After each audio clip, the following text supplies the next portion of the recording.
mi nombre es Dayanara Corrales y actualmente estoy cursando la materia de Derecho Constitucional 2 a cargo de la doctora Gwendolyn Nava González, y en este video les voy a hablar acerca de las facultades del Congreso en materia de guerra. Comencemos. Como ya sabemos, el Congreso de la Unión tiene a su cargo numerosas facultades dentro del país, pero el día de hoy nos enfocaremos a las relacionadas con materia de guerra. Para que una guerra se lleve a cabo, existen tres fases obligatorias. La primera es la iniciativa para declarar la guerra, la segunda es la declaración de la guerra en sí y la tercera es la terminación de la guerra. A continuación hablaremos de la primera fase, llamada iniciativa para declarar la guerra.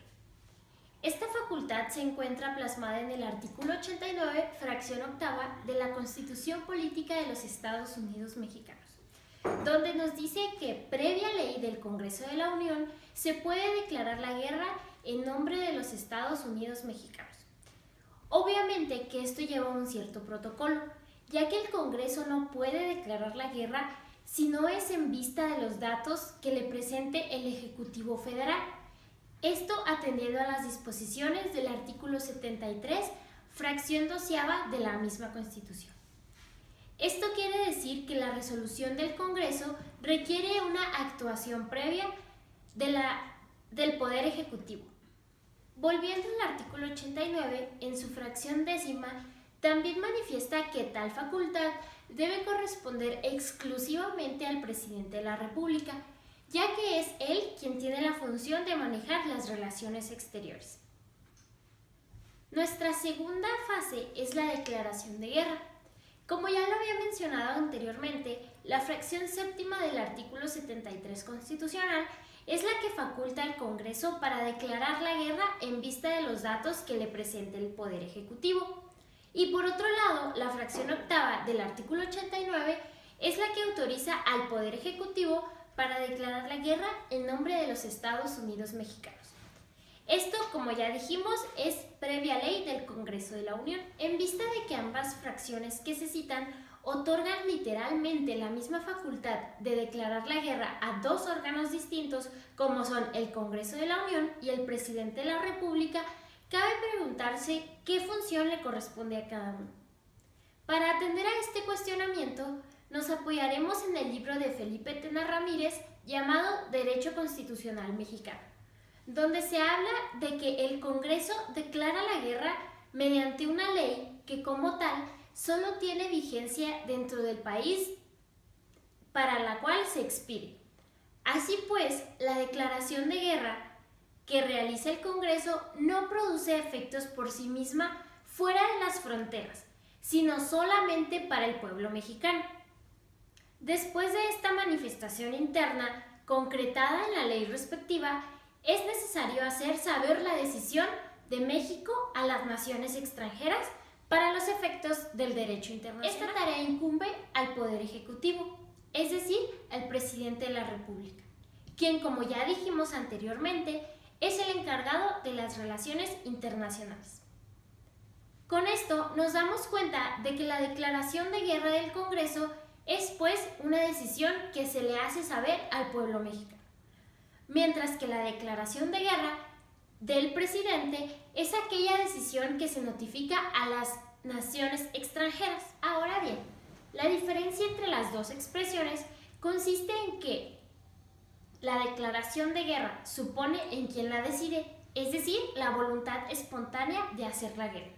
Y, por otra parte, el que declara la guerra reconoce implícitamente la responsabilidad del conflicto. Fase número 3. Terminación de guerra.